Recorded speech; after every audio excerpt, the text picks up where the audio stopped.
네, 자 오늘은 또 말씀 묵상 11장 좀 미진했던 부분도 좀 살펴보고 12장, 13장 내용 묵상하도록 하겠습니다. 시내산에서 가데사 바네아로의 여정 두 번째 시간이고요. 지난주에 얼핏 말씀을 드렸지만 다시 한번 말씀드릴 부분은 11장 24절부터 한번 풀어드릴게요. 모세가 나가서 여호와의 말씀을 백성에게 알리고 백성의 장로. 근데 제가 아까 이제 시작 기도에서 이 지케네라는 요 단어입니다. 장로라는 단어를 늙은 사람이라고 말씀을 드렸고요. 지난번 주에도 말씀드렸지만 이 늙은 사람이라는 건 꼭 나이가 드신 분만 얘기하는 게 아니라 우리의 생각과 우리의 시간에 묶여 있는 사람. 그게 사실은 안타깝지만 장로가 되겠습니다. 그래서 우리 교회에서는 지금 장로님이 안 계시니까 제가 편하게 말씀을 드리는데 장로의 직분은 그다지 바람직하지는 않다.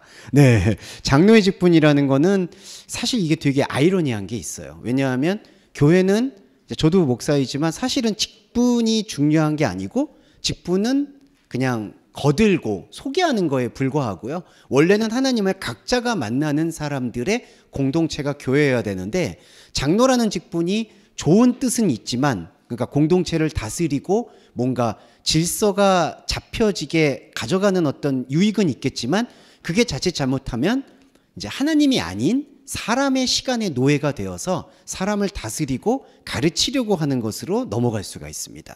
그래서 여기 보시면 11장 24절에 백성의 장로들은 사실은 하나님의 뜻을 거스르는 사람들이라고 봐도 무방하다. 그래서 하나님의 뜻을 거스르는 사람들을 그런데 모세가 70인을 모아요. 근데 지난주에 말씀드렸지만 이때의 70인이라는 것은 장로들로 하여금 스스로 깨우치라는 의미가 있는 겁니다. 아, 내가 늙은 사람으로 다른 사람들을 가르치고 치리하려고 했었는데 모이고 보니까 나의 그런 가르치려는 욕망은 하나님의 7이라는 숫자 앞에서 아무것도 아니었구나. 모든 것이 향으로 돌아가는 것이었구나라는 그 절정의 말씀을 깨우치게 되는 게 바로 70인의 의미라고 보시면 되겠습니다. 그래서 백성의 장로 70인을 모아서 장막에 둘러 세우매라고 했을 때에는 이 장막이 신성한 게 아니라 이 장막이 사람이 세우는 바벨탑일 수 있겠구나라는 것을 깨우치게 되는 영적인 각성이 드러나는 거죠. 우리가 그 교회 집회나 여러 가지 보시면은 영적 대각성 집회 이런 거 많이 들어보셨을 거예요. 뭐 미스바 대성회라든지. 근데 그런 게 전혀 반대 방향으로 사실은 그 성회를 지키게 되는 것 같습니다. 어려운 일들이 있을 때 뭔가 하나님에게 내가 각성시키고 싶은데 그 각성은 안타깝지만 말씀의 각성이 되기보다는 자기 율법의 각성이 되는 경우가 상당히 많아요. 왜냐하면 그거는 자기 마음가짐의 다짐밖에 안 되기 때문에. 그래서 장막에 둘러온 장로 70인은 바로 우리의 모습이고 우리는 그 장막을 오히려 내려놓고 광야를 가나안으로 긍정하는 영적인 변화를 받아들일 준비가 되어 있는 게 이 11장 24절 말씀을 볼 때 깨우치고 나타나야 된다는 거죠. 이게 첫 번째고요. 그 다음에 11장 25절로 넘어오면 여호와께서 구름 가운데 강림하사 모세에게 말씀하시고 여기까지는 그냥 일반적인데요. 그 다음에 그들에게 임한 영을 70장로에게도 임하게 하시니 이제 영이 임했다라고 표현하는데 이게 뭐냐면은 하나님의 말씀에 뜻이 스며들었다라는 뜻으로 보시면 되겠습니다. 자, 70장로라는 건 우리 안에 있는 그냥 편하게 표현드려서 늙은이에요. 근데 그 늙은이 안으로 여호와의 뜻과 의지가 스며든 게 바로 영의 임함입니다. 그러니까 우리가 신구약 성경을 통틀어서 영이 임했다라든지 성령의 충만을 받았다 이런 용어들을 기억하실 때에는 여호와의 뜻이 들리는 걸로만 생각하시면 됩니다. 외부에서 어떤 감정적이거나 현상적으로 나타나는 성령의 충만은 없어요. 예, 그거는 그냥 우리가 생각하는 감정에서 느끼는 거예요. 그거는 부정적이거나 긍정적인 게 아니라요. 그냥 혼의 현상으로 보시면 됩니다. 방언을 한다든지 여러분 뭐 예언을 한다든지 그런 모든 일체의 현상은 영의 현상이 아니라 혼의 현상으로 보시면 돼요. 그렇기 때문에 사실 그거를 중시할 이유가 하등 없는 거죠. 그리스도인은 그런 눈에 보이는 혼적인 현상에 미혹될 이유가 없습니다. 그런 것들이 보이든 안 보이든 그건 우리가 깨우치거나 상관할 일이 아닌 거예요. 자, 그렇고 그래서 영이 임했다는 건 하나님의 뜻이 스며들었다라는 뜻으로 보시면 되겠고요. 그 다음 부분이 이제 중요한데요. 25절에 그 영이 임할 때에 이게 이제 케노아우 엘레헴 루아우예요. 히브리어 구문은 이렇습니다. 케노아우 알레헴 루아우 하루아우죠. 그 영이 임할 때에 임한다라는 단어는 이제 여기서는 누아우는 머물다는 뜻입니다. 영이 머물다는 뜻은 뭐냐면요. 말씀이 우리 안으로 아까도 말씀드렸지만 스며들었다는 뜻이에요. 머물다, 스며들다. 자, 그 영이 머물 때 이게 중요한 게 자, 베로 아샤프. 그들이 예언을 덧붙이지 않았다라고 번역을 하는 게 정확합니다. 한글 번역은요. 그들이 예언을 하다가 다시는 하지 아니하였더라라고 되어 있는데 요 다시는이라고 나타난 동사는 이게 부사도 아니고 동사고요. 아샤프는 예언을 덧붙이거나 추가하지 않았다라고 보는 게 정확합니다. 그러면 뭐죠? 이게 본질의 예언이에요. 나바라는 건데 이게 예언이. 본질의 예언은 뭐냐면요. 하나님의 뜻을 얘기한다는 게 예언입니다.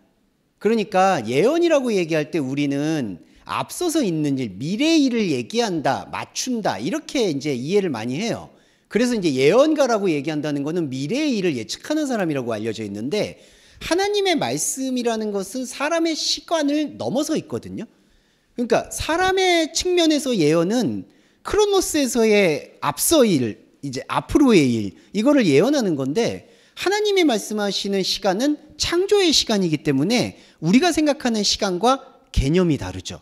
그러니까 우리가 하나님의 영을 받아서 예언을 한다라는 이 예언은 하나님의 본래의 뜻을 알고 공감하는 걸 예언이라고 하는 겁니다. 그래서 결론적으로 사실은 수렴해 보면 예언, 예배, 기도라는 거는 같은 의미가 되는 거예요. 하나님의 생각을 알고 아는 것. 그러면 진짜 영이 스며들게 되면은 이 그들은 70인이었죠. 늙은이들이었죠. 우리 안에 왔는데 우리는 신앙 고백을 했어요. 아, 우리가 정말 늙은 사람이구나. 하나님의 시간과 다른 시간을 살고 있었구나라는 것을 고백한 게 우리의 신앙 고백이에요. 그 고백이 곧 예언입니다. 그리고 그 예언이 우리 안에서 뿌리를 내리게 되면은 다른 예언이 스며들지가 않는 거예요. 그 다른 예언이 뭘까요? 첫 번째로는 세속적인 욕망이 있을 수 있겠고 더 중요한 거는 종교적인 덧붙임이 더 이상 나타나지 않는다는 뜻입니다. 종교적인 덧붙임이 아까 흔히 얘기했던 방언을 한다든지 그냥 인간적으로 예언 은사를 펼친다든지 이런 모든 것들이 사라지는 거예요. 그게 바로 예언을 덧붙이지 않는 게 되는 겁니다. 심지어는 더 깊이 들어가 보면은 우리도 배려의 기도는 하고 있지만 그거는 사실은 기도에 대한 어떤 부연 설명인 거고 진짜 기도 외에 중언부언하는 모든 것들이 소멸이 되어버리는 거죠. 이게 바로 예언의 본질입니다.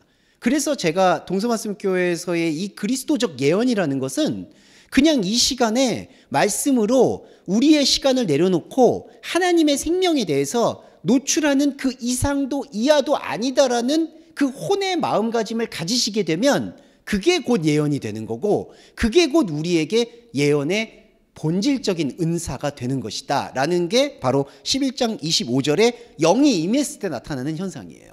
그러니까 성령의 충만을 받았을 때 나타나는 유일한 현상은 예언에 덧붙이지 않는 사람. 이게 그리스도인입니다. 그래서 조금은 박하게 말씀드리면 우리는 모두 신앙 과정에서 과정은 있죠. 그리스도인으로서의. 하지만 그 과정에 머물러서 혼의 것을 반복하고 있는 것을 완전한 그리스도인이라고 얘기할 수는 없습니다. 솔직히 말씀드려서 그거는 성령의 충만을 받기 위한 일종의 과정이고요. 그렇지만 말씀의 진리가 어느 정도 우리 안에 들어오게 되면은 예언을 덧붙일 수 없다라는 것을 고백하는 게 우리의 기반이 돼야 돼요. 그 다음에 우리가 세상을 살아가거나 현상을 살아갈 때 배려의 기도를 하는 게 유효한 것이지 이 본질의 예언에 대해서 잃어버리면 아무것도 안 됩니다. 구약의 백성들은 아무것도 안 된 역사를 기록한 책이 구약이에요. 왜 아무것도 안 됐을까요?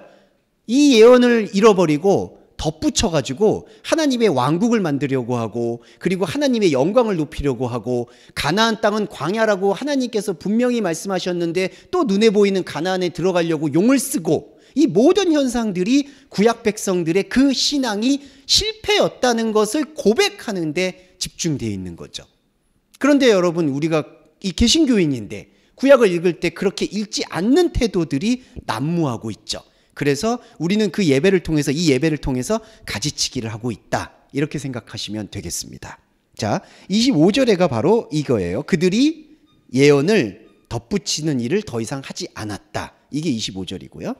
26절과 11장 26절과 27절에 엘닷과 메닷이라고 하는 사람이 나오는데 여러분 항상 기억해 주시면 좋지만 여기에서 나오는 이러한 고유의 명사는 중요하지가 않아요.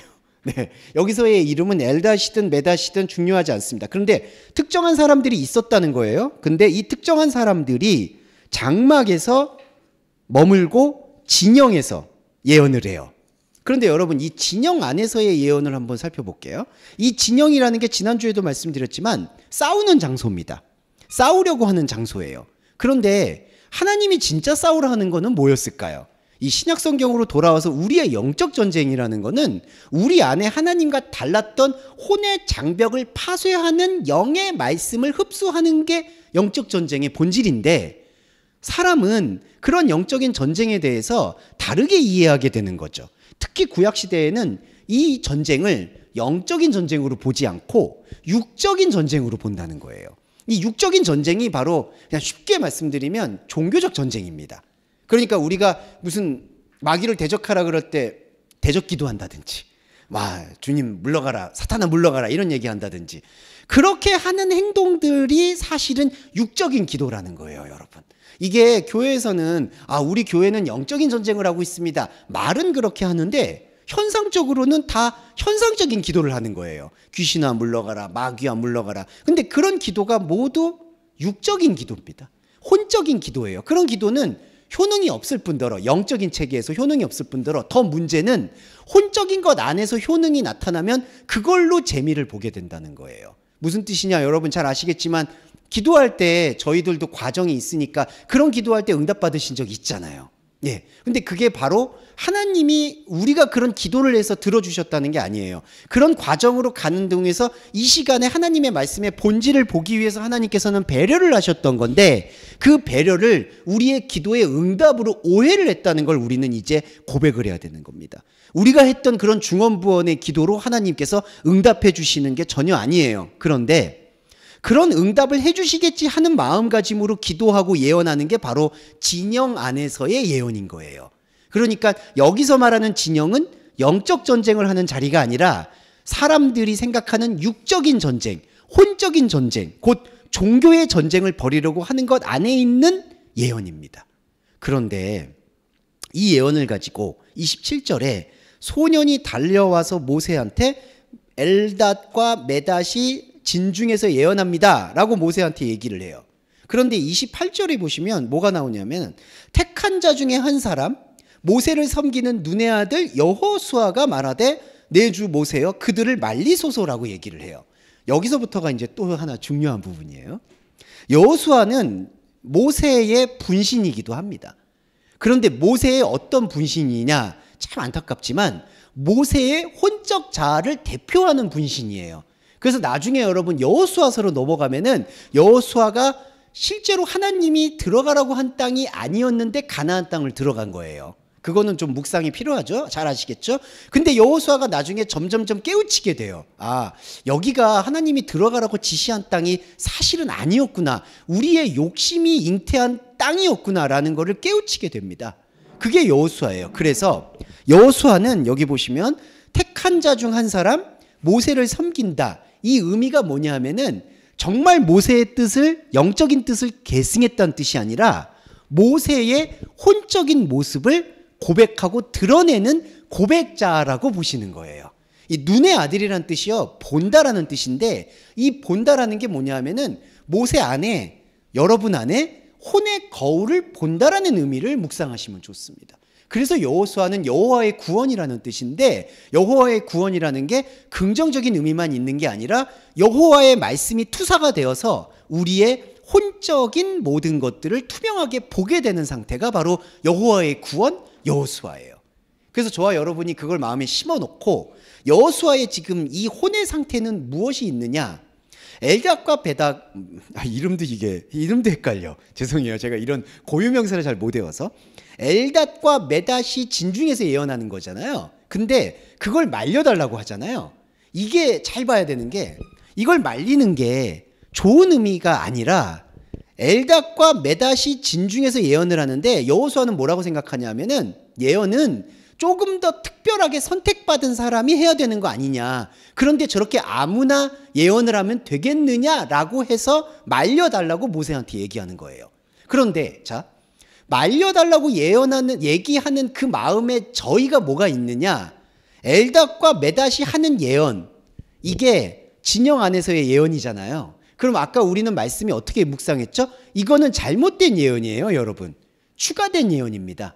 영적 예언이 아니에요. 그런데 여호수아는 그 예언을 말려달라고 하는 얘기는 이 예언이 진짜 효능이 있는데 이 효능은 선택받은 자 혹은 기름 부은 받은 자들만 해야 되는 거 아닙니까? 라고 얘기를 한다는 거예요.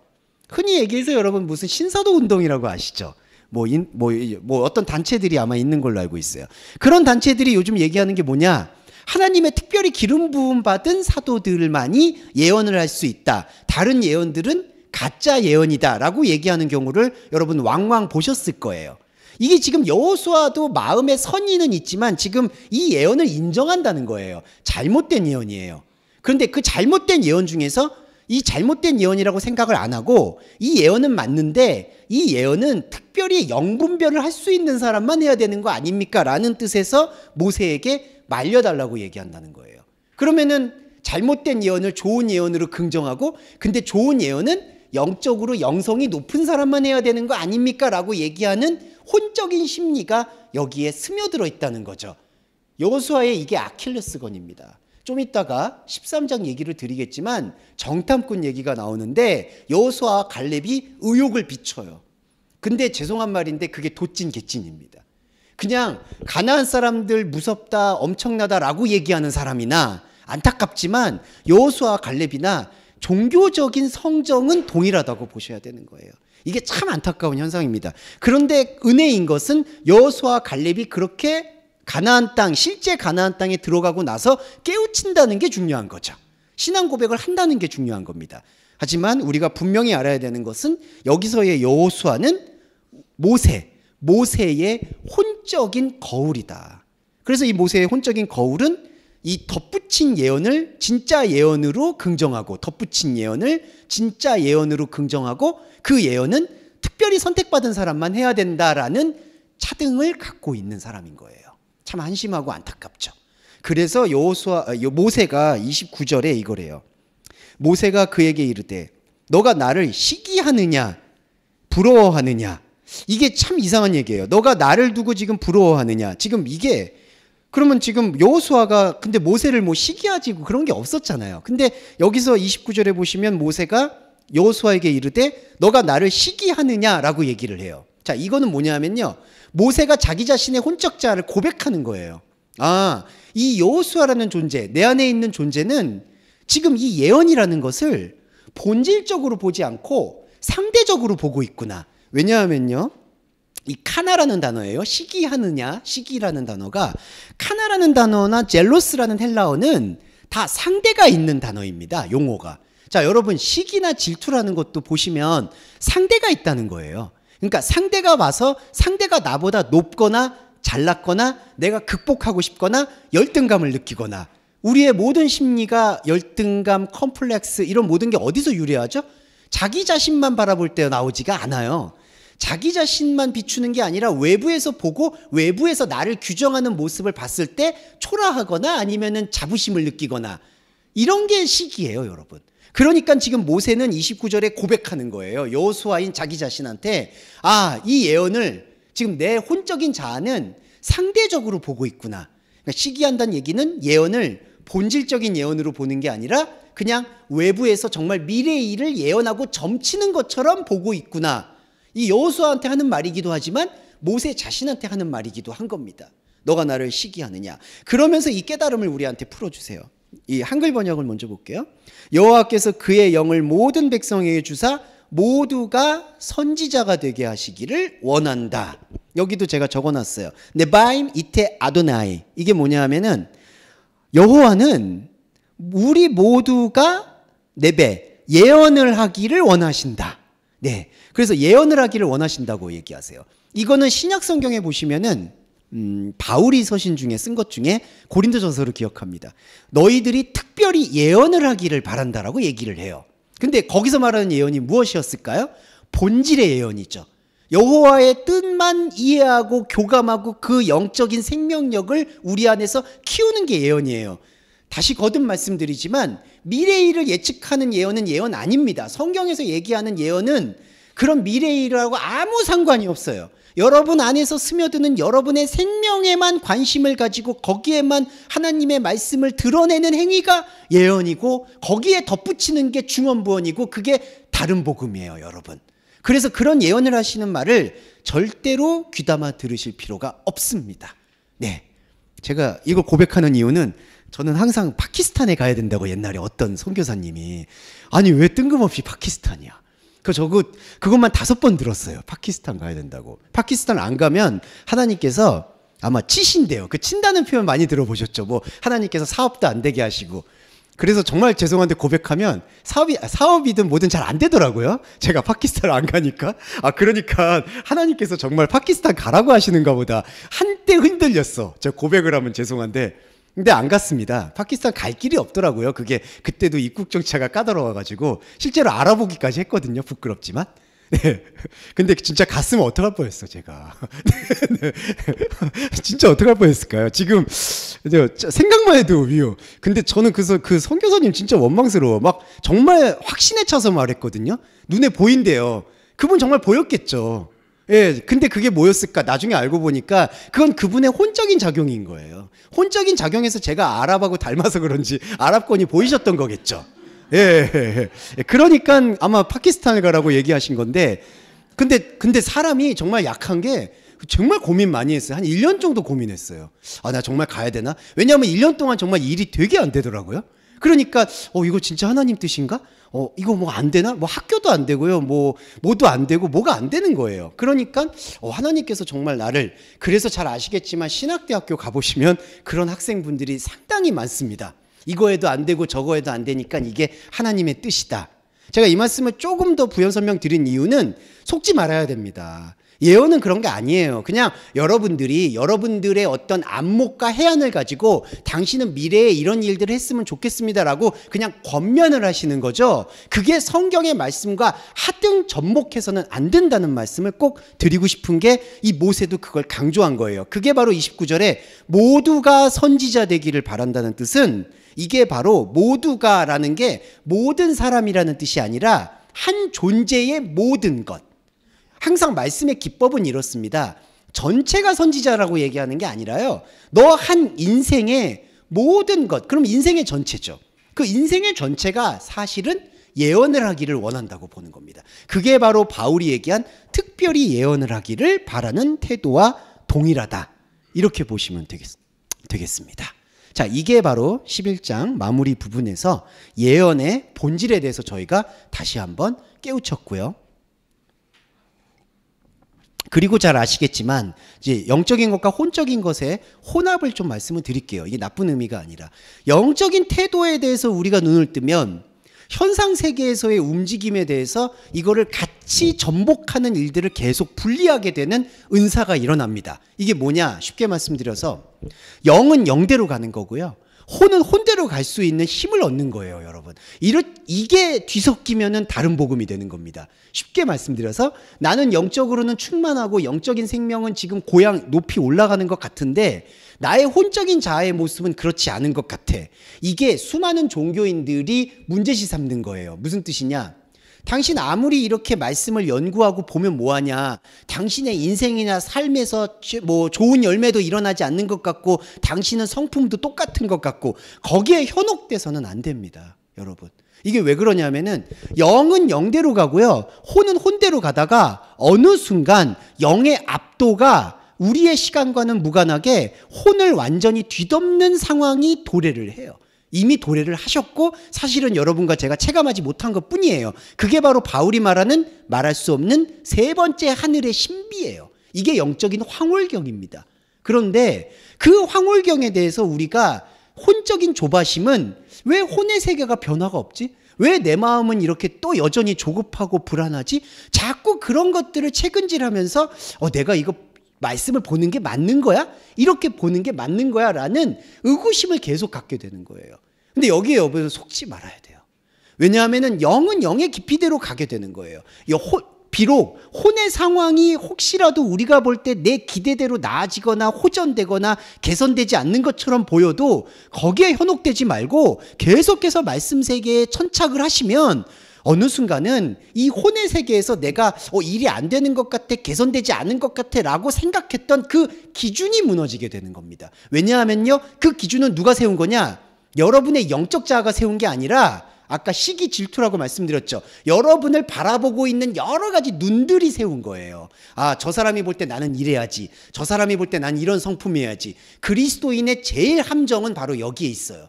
그리스도인이면은 저 사람한테 이렇게 보여야지. 그리스도인이면 불신자한테 이렇게 보여야지.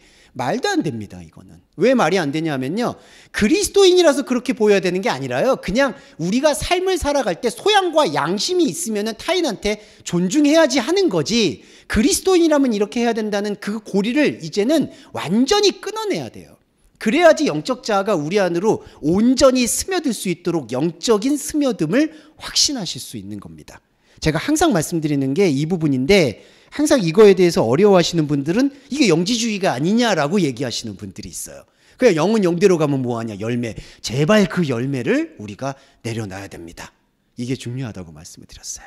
자, 그 열매에 대한 부분으로 잠깐 12장 전반부 얘기하고 잠깐 쉬었다 하실 텐데요. 이거예요. 12장 1절. 모세가 구스 여자를 취하였다라고 되어 있습니다. 참 이게 구스 여자를 취했다라는 얘기를 뭐 문헌학적으로 구스 여자와 결혼을 했다든지 뭐 이렇게 해석을 하는 경우가 있어요. 근데 이게 라카라는 단어거든요. 그 라카라는 단어는 어떤 뜻이냐면요, 결혼을 했다든지 관계를 맺었다든지 여성으로 받아들였다, 부인으로 받아들였다 이런 얘기가 아니라요, 구스라든지 아니면 어떤 이방의 사람들과도 대속, 포용을 했다라는 뜻입니다. 그러니까 모세가 구스 여자를 취했다는 얘기는 아내로 맞아들였다 이런 뜻이 아니라요, 그냥 이 이스라엘 사람들의 눈에 볼 때 바람직하지 않아 보이는 사람들에게 말을 건넸다라는 뜻과 동일하다는 거예요. 근데 그걸 가지고 아론과 미리암이 그걸 가지고 문제를 삼는 거예요. 이게 바로 모세가 구스 여자를 취했다는 거의 뜻입니다. 자, 이 말씀을 예수님이 사역 중에 어디에서 드러내셨냐면은 그 사마리아 기억하시죠? 사마리아로 이렇게 가는 중에 사마리아 여자와 대화를 나누잖아요. 그랬더니 그 제자들이 그렇게 얘기하죠. 왜 상종하지 않는 사마리아 사람들과 대화를 합니까? 이게 이와 똑같은 상황이에요. 모세가 구스 여자를 취했다는 건 구스 여자를 아내로 맞아들이는 게 아니라 그냥 말을 건넸다는 거예요. 근데 아론과 미리암이 이거에 대해서 불편해해요. 왜 불편해하느냐? 아론과 미리암은 제사장이잖아요, 이제. 제사장은 뭘 얘기하고 싶냐면은 우리는 정통 하나님의 택함 받은 백성이다라는 거를 강조하고 싶은 거예요. 그런데 히브리라는 말씀의 뜻은 현상계에서는 잡종이라는 뜻입니다. 현상에서는 애굽 출애굽을 할 때 거기 나온 사람들 중에 이스라엘 자손이라고 말할 수 있는 거는 사실은 없어요. 아브라함 때부터 보시면은 이스라엘이라고 생각하는 것이 영적인 이스라엘만 유효한 것이지, 사람이 생각할 때 마치 우리 한민족이 단일민족인 것처럼, 지금도 이스라엘이 단일민족이처럼 얘기하는 그 단일민족이라는 것 자체가 없어요. 여러분, 단일민족이 어디 있습니까? 없어요. 그거는 DNA가 다 다른데 무슨 단일민족이에요? 네, 아무것도 없어요. 그게 히브리 백성이에요. 세상에는 머리 둘 곳이 없고 여기는 그대로 살다가 그냥 내려놓는 거고요. 혼의 세계는 영의 세계만 깊어지는 게 바로 히브리 이스라엘이에요. 이게 그 뜻이에요. 근데 아론과 미리암은 이 사람들의 이 혼적인 자아는 우리들은 택함받은 백성이다라는 그 자부심이 있는데, 모세가 자꾸 이방 여자하고 대화를 하니까 그게 거슬리는 거예요. 그래서 미리암과 아론이 모세 안에서 말씀을 말하게 되는 거예요. 이게 무슨 뜻이냐? 여기서 미리암과 아론이 모세를 비방한다고 번역이 돼 있어요. 근데 비방한다는 뜻이 아니라요, 나바르란 뜻은 말씀을 말한다는 뜻입니다.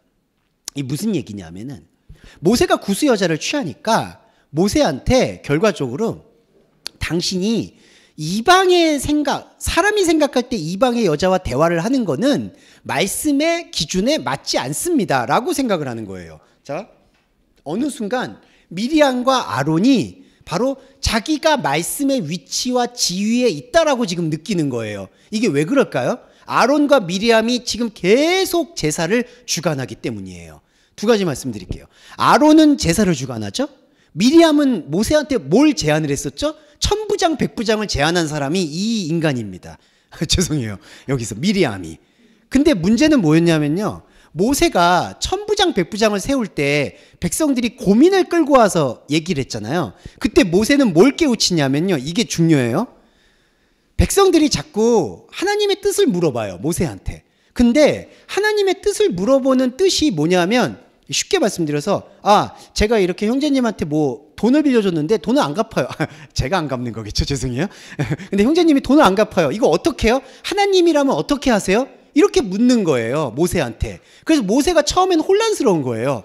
하나님이 이런 모든 문제에 이렇게 답을 주시는 걸까? 라고 혼란스러워해요. 그 혼란스러운 걸 틈타서 미리암이 뭐라고 얘기했냐면은 당신이 몸이 하나니까 하나님의 뜻을 다 예언하기 어려우니까 당신의 지위 체계를 받는 천부장 백부장을 세워라. 그러면 하나님의 왕국이 견고하게 만들어질 것이다 라고 얘기를 했는데 모세는 여호와의 말씀을 계속 흡수하다 보니까 천부장 백부장은 하나님이 세운 것도 아니고 나하고 관계 있는 것도 아니고 그냥 이 사람들끼리 배상이 있으면 배상이 필요하고 먹을 게 필요하면 먹을 게 필요한 거를 나누는 거예요. 그게 바로 양심과 소양이라는 거예요, 여러분. 그런데 모세는 그걸 깨달은데 미리암 이 양반은 그걸 못 깨닫는 거죠. 왜냐하면 천부장 백부장을 세우면은 여러분 보시면 대통령도 그렇고 모두 그렇고 이 권위가 어디서 왔느냐라고 물어보잖아요. 그래서 자꾸 위약적으로 나는 모든 국민한테 받았다 이렇게 얘기하잖아요. 근데 그걸 믿는 사람은 이제 아무도 없죠. 뭐 나는 권세를 국민한테 위임받았다. 근데 이거예요. 이 미리암도 아론도 나는 이 권세를 모세를 통한 하나님을 통해서 위임을 받았다고 생각하는 거예요. 하지만 제사도 그렇고요. 이 천부장 백부장도 그렇고요. 하나님을 통해 위임받은 게 아니에요. 하나님을 통해 위임받은 거는 영의 소통 그 하나예요. 그렇죠. 그러니까 여기서 미리암과 아론이 얘기하는 이 말씀의 권위의 침범은 완전히 잘못된 거예요. 완전히 잘못된 거예요. 이게 바로 12장의 처음부터 고통스럽게 나오는 바로 움직임입니다. 네, 잠깐 쉬었다가 요 12장 후반부와 13장 말씀 좀 올릴게요. 네, 자, 두 번째 시간 한번 가져볼게요. 네. 다시 보겠습니다. 자, 아까 미리암 말씀하셨는데, 맞아요. 이거 이드로가 천부장, 백부장 얘기한 건데요. 예, 미리암은 이제 그거를 상징적으로 보여준다고 이해하시면 좋을 것 같아요. 모세와 혈육으로 엮이고 싶어 하는 여선지자라는 뜻이잖아요. 예, 그래서 이제 미리암과 아론이 상징적으로 대표를 하는 거는 아론은 이제 레위 지파를 대표하는 제사장에 대한 하나님의 제사를 맡았다라는 뜻을 강조한 거고 미리암은 그렇게 제사를 지내고 나서 하나님의 삶을 살아갈 때 우리 선택받은 백성들이 천부장 백부장이라든지 인간적인 모든 제도와 활동에서도 하나님의 뜻을 실천하는 거다라는 거를 이제 주장하고 받아들이는 사람들이라는 거죠. 그래서 미리암과 아론에서 이제 미리암이 조금 있다가 여기 내려가서 볼게요. 미리암이 문둥병에 걸려 있는 게 보여요. 네. 근데 이제 여기부터 말씀드리고 위에 걸 말씀드릴게요. 아론이 미리암을 보자 문둥병이 걸려 있다라고 돼 있어요. 12장 10절인데요. 자, 이런 것들이 중요합니다. 뭐가 왜 중요하냐면은 지금 누가 미리암을 보냐? 아론이 봐요. 그러니까 이거는 모세가 미리암을 본다라는 개념이라기보다는 아론과 미리암이 서로를 보는 거예요. 근데 이 서로는 뭐죠? 다 혼적인 자아예요. 혼적인 자아가 혼적인 자아를 봤을 때 저 미리암이 문둥병이 걸려있네? 그러니까 이거는 어떤 생각을 갖냐면요. 아론과 미리암이 참 이게 좀 아이러니한 게 모세는 이 구스 여자를 취한 거에 대해서 아무런 지금 상관이 없어요. 그냥 내가 구스 여자와 말을 걸든 안 하든 지금 나는 하나님의 세계를 가고 있잖아요. 아까 첫 번째 시간 때 우리는 영의 세계를 가고 있잖아요. 모세는. 그런데 모세가 몇 마디 말을 하니까 거기에 대해서 죄송한데 모세를 우상으로 섬기고 있는 안타깝지만 아론과 미리암이 우리가 모세를 지금 비방했나 보다. 하나님의 대언자를 내가 감히 얘기했나 보다라고 생각을 하다 보니까 아론과 미리암이 서로 보니까 문둥병이 걸려 있는 거예요. 그러니까 이거는 하나님이 주신 재앙이 아닌 거예요, 여러분. 그냥 스스로 볼 때 그렇게 보이는 거예요. 네. 우리가 아까 제가 첫 시간에도 되게 우스운 얘기였지만 우리 삶에서 되게 많은 감정 영역을 지배하는 게 일이 잘 안 된다는 기준입니다. 네. 저도 요즘 일이 잘 안 돼서 그런 건지, 아니, 뭐, 잘 되고 안 되고 뭐 그런 건 없잖아요. 그런데 그럴 때마다 이렇게 제가 영의 생각으로 상관을 해야 되는데, 말씀으로 상관을 해야 되는데, 그게 아니라 또 다른 혼의 모습으로 자꾸 상대적으로 평가를 해요. 이 아론과 미리암은 사실은 같은 계열이거든요. 그러니까 이 문둥병은 사실은 하나님이 허락한 병이 아니라 자기네들이 그냥 북치고 장구치다가 우리가 모세한테 뭔가 잘못했나 보다. 모세는 상관없거든요. 모세는 그런 얘기가 아니에요. 그런데 자꾸 그 영적인 자아가 뭔가 화가 났나 보다 라고 생각을 하면서 자꾸 이게 문둥병이 걸려 있다라고 말을 하는 거예요. 자, 이 입체적인 얘기를 드릴게요. 여기 보시면 이 12장 3절에 이 땅의 얼굴 위에 모든 그 사람보다 이 남자 모세의 온유가 넘친다라고 돼 있어요. 여기 12장 3절의 한글 번역은 이 사람 모세는 온유함이 지면의 모든 사람보다 더하더라 이렇게 돼 있습니다. 자, 모세를 설명하는 거예요. 우리 안에 영적 자아를 설명하는 태도입니다. 이 온유라는 게 뭐냐면요, 아나브라는 단어가 이걸 뭐라고 얘기해야 되냐면은 그냥 이렇게 그냥 다 통과되는 거 있죠. 그냥 쉽게 말하면. 그러니까 사람의 성품으로 볼 때 이 온유라는 거는 번역이 좀 부적절한데요. 이 아나브라는 단어의 원래 뜻은 그냥 뭐 해도 흐흐 하는 사람 있죠. 쉽게 말해서. 그냥 저 사람은 뭐 색깔이 없는 것 같아. 저 사람은 그냥 뭐 해도 뭐 이런 사람. 그러니까 막힘이 없다라는 뜻을 온유라고 얘기해요. 근데 이거를 잘 묵상을 해보면요, 예수님도 이제 나는 온유하고 겸손하다는 얘기를 했어요. 이 온유라는 거는 세상의 어떤 것에도 걸림이 안 되는 사람을 얘기합니다. 그러면 그 얘기는 도인이 됐다는 얘기가 아니라요, 에녹을 예를 들면 돼요. 이거는 세상의 어떤 것도 내가 영적으로 의미를 부여할 수가 없다는 걸 고백하는 상태가 바로 온유한 상태예요. 그래서 예수님이 나는 온유하고 겸손하니 나한테 배우라는 얘기는 성품이 온유하다는 게 본질이 아니라요, 나는 세속이나 현상에 대해서 어떤 것에도 영과 뒤섞을 수가 없다는 존재이기 때문에 우리들도 그거를 배우라고 인식하라는 말씀이 바로 온유에 있습니다. 그러니까 온유가 모든 사람보다 더하다, 모세에게서는 이렇게 얘기하는 거는 아론과 미리암에게 주는 메시지가, 아론과 미리암이 지금 구스 여자냐 아니냐 이거를 지금 논할 때가 아니다. 혼적인 자아는 혼적인 삶대로 살아가되 영적인 모세에 대한 특징을 너희들이 이해해야 될 것 아니냐라는 말씀이라는 거예요. 그러니까 우리도 마찬가지죠. 자, 우리 안에도 이렇게 세 자아로 나눠지는 거예요. 모세가 있고요, 아론과 미리암이 있습니다. 근데 제가 왜 세 자아로 말씀을 드렸냐면요, 자, 요거 약간 복잡한데 영적인 자아는 그냥 생명의 중심으로 흘러요, 여러분. 이거를 부정해서는 안 돼요. 여러분 계속 의식적으로라도 인정하시면 돼요. 이 영적인 코어, 영적인 중심은 계속 움직여요. 근데 혼적인 거는 시기와 질투가 생겨요. 혼적인 것 안에서 종교와 세속이 나눠집니다. 여러분 보시면 가장 안타깝지만 이런 거 있죠. 내가 지금 너무 방탕하게 사는 것 같아. 그렇게 생각하는 기준이 어디서 나오냐면은 종교적으로 성스러운 자아가 있기 때문이에요. 그거는 혼과 혼의 계급이에요, 여러분. 혼과 혼끼리 좀 더 나보다 나아 보이는 혼이 있고 나보다 좋아 보이는 혼, 나보다 천대받을 만한 혼이 있는 거예요. 이게 혼과 혼의 싸움이에요. 아론과 미리암이 갖고 있는 특징은 바로 그 혼과 혼의 싸움이에요. 그런데 여러분 힘들지만 우리가 가지고 있는 혼의 감정은, 이 감정 말씀드릴게요, 거의 70% 80%가 이 혼과 혼의 싸움에 다 소진돼요, 여러분. 이거 어쩔 수가 없지만 참 힘들어요. 그래서 제가 이 영적인 생명에 대해서 현혹되지 말라고 말씀드리는 이유는 우리가 사실 삶을 사는 모든 어떤 감정 소모는 이 혼과 혼의 싸움에서 다 지쳐버려요. 그러다 보니까 말씀 본 시간도 없고 이 영적인 기도와 본질을 나눌 시간들이 점점 줄어드는 거예요. 그러다 보니까 이 소중한 일요일 주일날 와서도, 여러분 여기 와서도 말씀을 본질로 보는 게 아니라 이 혼과 혼의 상처받은 감정을 어떻게든지 달려주려고 하잖아요. 근데 죄송한 말인데 그 상처는 낫지 않습니다. 그냥 미봉책에 불과해요. 영의 중심이 들끓지 않는 이상은요, 혼과 혼은요, 정말 죄송한 말인데 그냥 우리가 이 샤머니즘에서도요, 달래는 굿이 있고 죽이는 굿이 있잖아요. 더 힘센 신내림을 받은 사람이 덜한 신내림을 받은 사람의 신을 더 억누르는 행위들 있죠. 그런 거에 불과한 거예요.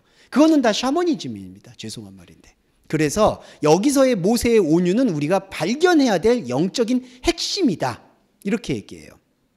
자, 그리고 보시면 12장 6절에서 보면은 아론과 미리암을 부르고 16장 6절에서 내 말을 들어라. 너희 중에 선지자가 있다면 나 여호와가 환상으로 꿈으로 말할 것이다. 근데 12장 7절에 모세가 섬기는 건 다르다. 그는 내 온 집의 충성이다. 이게 이제 하나님의 말씀인데요. 요거 말씀드릴게요. 12장 6절에 선지자가 있다면 마르아와 할롬으로 말씀을 전달하겠다. 이 가정법이 뭐냐? 여기서 선지자는 변질된 선지자예요, 여러분. 그러니까 여호와가 이상과 꿈으로 말씀을 전달하는 게 아니라는 걸 여기서 확실하게 해주는 거예요. 자, 모세가 섬기는 것은 다르다. 모세는 모든 집안에서 마르지 않는 충성한 존재다. 이 뜻이 뭐냐면은 모세는 말씀인 영적 자는 집 그 자체라는 거예요, 여러분. 요걸 말씀을 심어주세요. 그러니까 모세는 뭔가를 기도를 한다든지 특별하다든지 이게 아니라 우리 안에서 하나님이 우리를 발견하시는 그 집 자체라는 게 모세라는 거예요. 이해되시죠? 그러니까 만약에 우리가 정말 어떤 중재자가 있어서 말씀을 받는다. 그러면 이게 맞는 거예요. 이상과 꿈을 통해서 말씀을 전달받는 거예요. 근데 말씀은 그렇게 전달받는 게 아니라는 거예요. 모세는 그냥 말씀 자체다. 그러니까 저와 여러분도요. 그냥 나바르 말씀 자체예요. 그래서 여러분 이 생명의 자부심은 계속해서 감정적으로 이렇게 말씀드리고 싶어요. 혼과 혼이 싸우는 감정을요. 영의 언약으로 자꾸 넘겨주세요. 그래서 저희가 한 번씩은 환기해야 되는 게 자꾸 현상의 세계를 살아다 보니까 우리가 감정이 다치잖아요. 그러니까 의식적으로라도 영의 세계에서는 나는 이렇게 이상과 꿈을 통해서 말씀을 전달받는 게 아니다. 내 자신이 지금 말씀의 체가 됐다. 몸이 됐다. 이렇게 느끼셔야 돼요. 그리고 혼을 거기로 밀고 가세요. 그러면 혼은 소멸되죠. 그래도 영이 살아나서 여러분을 압도해버려요. 이 모세의 본질입니다. 모세가 이걸 느끼는 거예요. 저희도 느끼죠, 지금. 이게 바로 모세는 말씀 자체예요. 그런데 이 말씀 자체에 주목하지 않다 보니까 10절에 이 상황이 나오는 거예요. 아론과 미리암이 서로 보니까 이거는요, 죄송한데 미리암이 아론을 봐도 문둥병이고요. 아론이 미리암을 봐도 문둥병이에요. 왜 그럴까요? 하나님이 우리를 벌 주셨나 봐. 저 충만한 모세를 내가 감히 비판했어. 근데 제가 비판을 좀 하고 싶은 게 이거 설교들을 제가 검색을 해봤는데 뭐 하나님이 택하신 자 모세를 비방하면은 문둥병이 이게 말이 되는 설교를 죄송합니다. 이거는 제가 흥분을 하면 안 되는데 그러니까 이제 이런 거죠. 한마디로 나는 하나님한테 기름 부음 받은 자니까 나 좀 건드리지 마. 여러분 목사님들이 실수하고 섬기고 어디 숨고 싶을 때 그런 얘기들 많이 합니다. 그리고 캐톨릭은 더해요. 죄송한 말인데 신부는 사제는 절대로 이제 한번 이렇게 엎드리고 나면 끝났다. 이 사제는 절대로 그 사람이 뭔가 잘못한 게 있어도 그 사제의 직분이라는 것은 유효하다. 이런 것들이 이런 구약에 대한 잘못된 해석들 때문에 나온 거예요. 문둥병이 걸려있는 건요. 하나님이 진노하시고 하나님이 주는 게 아니라는 것을 우리가 꼭 묵상할 필요가 있습니다. 그래서 14절에 보시면 가나안 땅에 진영 밖으로 내보내라라고 얘기를 해요. 14절에 진영 밖으로 7일 동안 내보내라. 이 얘기는 뭐냐 하면은 이 진영 밖이라고 우리가 생각하는 진영을 군대를 영적인 전쟁을 혼적인 전쟁을 다시 한번 환기시키라는 뜻이 오히려 담겨 있는 거예요. 그래서 진영 밖으로 나가는 게 오히려 복이에요. 자, 이게 왜 복이냐면요. 자, 예수 그리스도의 십자가를 기억해 보세요. 예수 그리스도의 십자가는요. 아론과 미리암이 꽉 채워져 있는 것에서 이탈된 게 십자가예요. 십자가에 나가니까 비로소 보이는 거예요. 이 혼적인 세계가 죽어야지 영적인 세계가 보이는 거구나라는 걸 보죠. 근데 이 십자가가 없으면은 진영 밖으로 나가지 않으면 언제나 우리는 그 진영 안에서 하나님을 높인다라는 미명하에 계속해서 혼과 혼의 싸움에서 지치는 거예요. 제가 앞서서 첫 번째 시간에 마귀 대적 기도하는 거 말씀을 드렸죠. 그런다고 마귀가 나가겠습니까? 네. 이게 참 죄송한 말인데 진짜 죄송한 말인데 그렇게 기도하잖아요. 마귀를 닮아가요. 여러분 자꾸 마귀 얘기하죠. 그럼 그 사람이 마귀가 돼요. 이게 정말 무서워요. 이게 우리가 심리학적으로도 미워하는 사람을 계속 생각하잖아요. 그 사람의 미워하는 습관을 닮아가게 돼요. 이게 인간이 갖고 있는 혼의 굴레예요, 여러분. 그거를 쉽게 벗어나기가 어려워요. 그래서 이거를 그리스도인이 계속해서 싸울 생각 하지 마시고 그런 혼적인 전쟁은 아예 내려놔야 돼요. 다니엘처럼 아예 식물이 돼버려야 돼요. 그리고 새로운 생명을 여러분들이 계속 흡수하게 되면 아까도 말씀드렸지만 이 영적인 효능은 분명히 나타날 수밖에 없어요. 혼과 혼의 싸움의 말씀을 이제는 더 이상 바라보지 않는 여러분들의 생명의 온유함이 우리의 현상세계를 이제 흘러 넘쳐서 내려오는 거죠. 이게 중요합니다. 그래서 진영 밖으로 나가는 게 상당히 중요하다는 걸 말씀을 드렸고 5분만 더 설명드리면 오늘은 마무리가 될 것 같아요. 13장.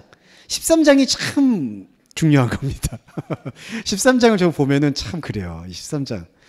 왜 웃냐면 제가 13장 보면은 여기서부터 단추가 중요해서 말씀을 드리는 건데 이스라엘 자손에게 주는 가나안 땅을 깊이 살피도록 하라로 나옵니다. 여호와께서 모세한테 말씀을 뭐라고 하냐면은 여기 이것도 말씀을 드릴게요. 이스라엘에게 주는 가나안 땅을 정탐하게 하라라고 돼 있어요. 정탐.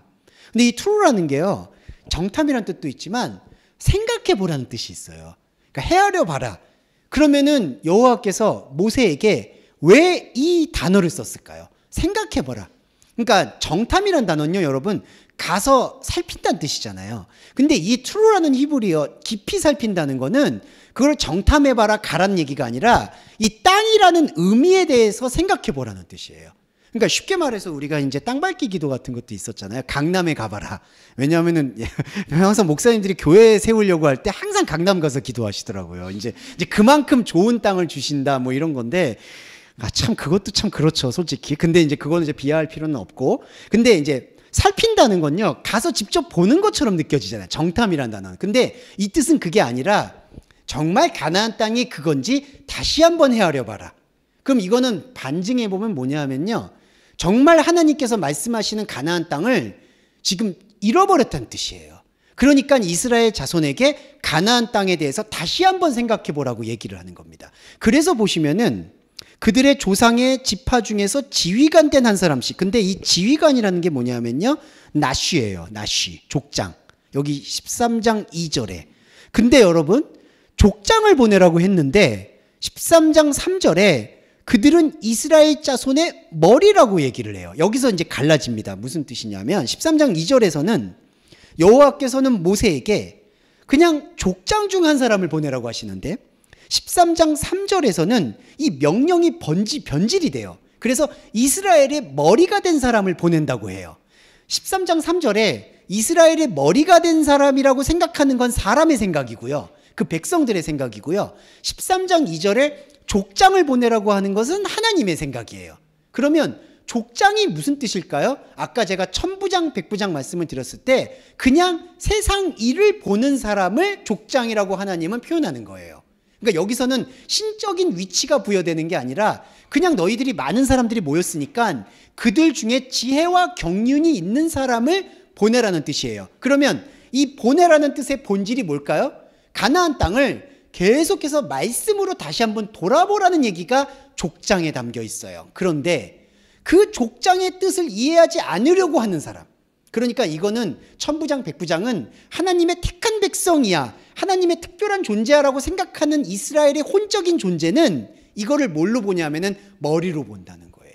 여기서 머리는 뭘까요? 이거는 하나님의 대리자, 하나님의 뜻을 이어받는 사람. 머리라는 로쉬는 바로 그 연결 지점을 가지니까. 그러니까 이게 뜻이 달라져요. 그러니까 저는 여호수아와 갈렙을 비난하고 싶다는 게 아니라 여호수아와 갈렙이 그래도 실제 눈에 보이는 가나안 땅에 겁을 먹은 사람들보다는 종교적인 의지가 강하다고 봐야 돼요. 그래서 이것도 신앙의 과정에서는 긍정적이죠. 하나만 예를 들면 다윗도 골리앗에 대해서 사람들 다 무서워했잖아요. 근데 자기가 가진 달란트로 골리앗을 무너뜨리잖아요. 그게 우리가 로마서에서 믿음에서부터 시작해서 믿음으로 갈 때 출발점으로서는 소중한 거예요. 저와 여러분도 사실은 좀 세속이라고 말씀해서 죄송한데 아예 말씀과 접점이 없는 것과는 완전히 달라요. 말씀을 보고 교회를 다니고 신앙생활을 하는 것 자체는 다윗의 초반부, 여호수아의 초반부처럼 반드시 필요한 신앙의 출발점이에요. 그래서 겁을 먹어서 아예 가나안 자체를 생각을 안 하려고 하는 것보다는 여호수아와 갈렙은 영적인 출발점을 확보한 거는 확실해요. 문제는 그 출발점에 머물면 출발점에 머무는 그 순간 끝장이 나는 거예요. 네, 왜냐하면 출발을 했으면 이제는 성찰을 해야 돼요. 다윗은 수많은 시편을 통해서 내가 골리앗을 무너뜨린 게 하나님의 완전한 뜻은 아니었구나라는 걸 깨우쳐가요. 그리고 여호수아도 실제 가나안 땅에 들어가서 용기를 내고 들어간 다음부터 또 깨우쳐가요. 여기가 가나안이 아니구나, 어디든 가나안이었구나라는 것을 여호수아가 이후에 깨우쳐가요. 이 부분에 대한 움직임을 우리가 조금 더 묵상해야 됩니다. 그래서 여기 보시면 여호수아라는 이름에 특별한 의미는 있어요. 호세아에서 여호수아로 바뀌거든요. 호세아는 그냥 구원이에요. 근데 여호수아는 여호와의 구원이에요. 그래서 이 이름의 의미의 차이는 뭐냐면, 호세아라는 거는 그냥 우리가 생각하는 사실은 보편적인 의지예요. 그냥 종교적인 마음이죠. 하나님을 믿고 천국을 가고 싶고 우리가 일상에서 복을 받고 싶고, 여러분 이거는 절대로 잘못되거나 부정적인 게 아니에요. 그냥 우리는 구원에 대한 생각을 갖고 있어요. 이 감정에서 좀 해방받고 싶고 해결되고 싶고, 이거는 나쁜 게 아니고 우리도 지금도 계속 훈련할 필요는 있어요. 근데 중요한 거는 영적인 자아는 이 호세아에서 여호와의 구원으로 넘어가야 돼요. 여호와의 구원이 뭘까요? 구원에 대한 우리의 생각이 지워지는 게 구원입니다. 이게 참 아이러니한데요. 우리가 천국 간다라는 생각을 이제는 말씀으로 완전히 소멸시켜야 돼요. 왜냐하면요, 여러분, 천국을 간다라고 생각하면 여기가 천국이 아닌 거예요. 여기가 지금 이 시간이 하나님과 함께하는 영혼의 시간이고 몸의 시간이고 영의 기억이고 황홀경이에요. 이거를 우리가 받아들여야지, 여기 이렇게 받아들여서 이렇게 천국 가야지, 이것도 아니라는 거예요. 이 순간들이 여러분 안에서 하나님의 영적인 카운트가 되면은 이 몸을 벗으시게 되면 나중에 그게 완전한 몸이 되는 거고, 지금도 하나님의 차원에서는 이게 완전한 몸이에요, 여러분. 그러니까 예배라는 건요, 그 여호와의 구원을 경험할 수 있을 방향으로 말씀을 혼적으로 깨우치면 그게 구원이 되는 거예요. 여호와의 구원. 그리고 더 어딜 갑니까? 없어요. 그러니까 여호와의 구원은 굳이 거기 가나안으로 갈 이유가 없었던 거예요. 네, 이게 중요합니다. 그래서 참 제가 이 말을 하면서도 참 안타깝고 제 모습도 그런데, 여호수아와 갈렙을 우리가 묵상을 할 때 좀 뭔가 특별하고 다른 사람으로 보잖아요. 다르긴 하죠. 신앙을 가졌으니까, 용기를 가졌으니까. 그런데 중요한 거는 과감하게 그 용기와 의지를 내려놔야 돼요. 이제는 이 신앙의 깊이라는 거는 믿음에서부터 믿음으로 간다는 거는 녹록한 건 아니에요. 이 초반부에 갖고 있었던 이거를 다 깨고 가야지, 초반부에 갖고 있었던 걸 가져가서 계속 돌팔매질을 하면 어쩌자는 겁니까? 이거는 말이 안 되는 거죠. 그래서 우리가 이 영적인 깊이로 계속해서 걸어가시고 들어가시는 여러분이 될 때, 저는 우리가 가지고 있는 생명도 온전해질 수 있다, 이렇게 생각합니다. 네, 시간이 조금 초과됐네요. 네, 배려의 기도와 정리의 기도로 마무리하겠습니다. 사랑하는 주님, 감사합니다. 우리 안에 있는 혼적인 생각의 충돌들 속에서 우리는 스스로 문둥병을 보았습니다. 그리고 그거를 결함을 지우려고, 정결해지려고 또 다른 큰 문둥병자를 데려오고 있습니다. 주님, 언제까지 우리가 이 악순환을 반복해야 되겠습니까? 말씀을 주시옵소서. 본래 있는 말씀을 열어주시옵소서. 그 본래 있는 말씀이 우리를 압도할 수 있도록 축복해 주시기를 간절히 소원합니다. 하지만 주님, 우리는 혼적인 감정의 소모에 많이 지쳐 있습니다. 우리 지쳐있는 지체 여러분들의 마음속에 관계와 경제적 어려움과 그리고 건강의 어려움으로 시달리고 있는 동서말씀교회 지체 여러분들의 감정체계와 혼의 체계를 다스려 주시고 위로해 주시기를 간절히 소원합니다. 관계와 상황으로 인해서 어려움을 겪는 형제와 그리고 자매 그리고 성도님이 계시다면 마음으로 깊이 위로하셔서 혼적인 위로만이 아닌 영적인 궤적을 볼 수 있는 담대함을 허락해 주시고, 경제적인 어려움으로 인해서 하나님의 말씀에 희미함이 스며들 수 있는 위험성이 있다면 경제적 어려움을 해갈시켜 주시기를 간절히 소원합니다. 마지막으로 건강이 불편하고 몸이 어려워서 하나님의 생명과 말씀을 듣는 의지가 약해진다면 주님께서 좋은 의료와 방향을 마련해 주셔서 하나님에 대해서 깊이 눈뜨는 지체 여러분이 될 수 있도록 배려해 주시고 축복해 주시기를 간절히 소원합니다.